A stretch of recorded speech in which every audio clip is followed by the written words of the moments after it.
Tip number 2 para makasurvive ka at yung bahay mo sa the big one ay itong mga cabinets mo, lalo na yung mga hanging. Kung yan ay fixed na hanging cabinet, tiyakin mo na huwag masyadong maraming laman yan.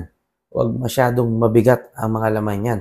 Para pag may tremor, umalog ang bahay mo, hindi ka mababagsakan ng mga gamit yan. O kaya, baka mismo yung cabinet mo ang bumagsak.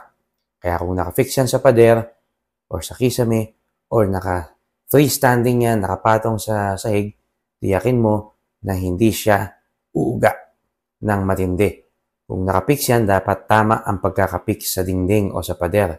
Dapat wala kang makikitang mga gap sa mga dugtungan ng shelves at nung carcass o yung pinakakatawan ng cabinet mo. Kasi kung may mga gap yan, ibig sabihin hindi na siya matibay.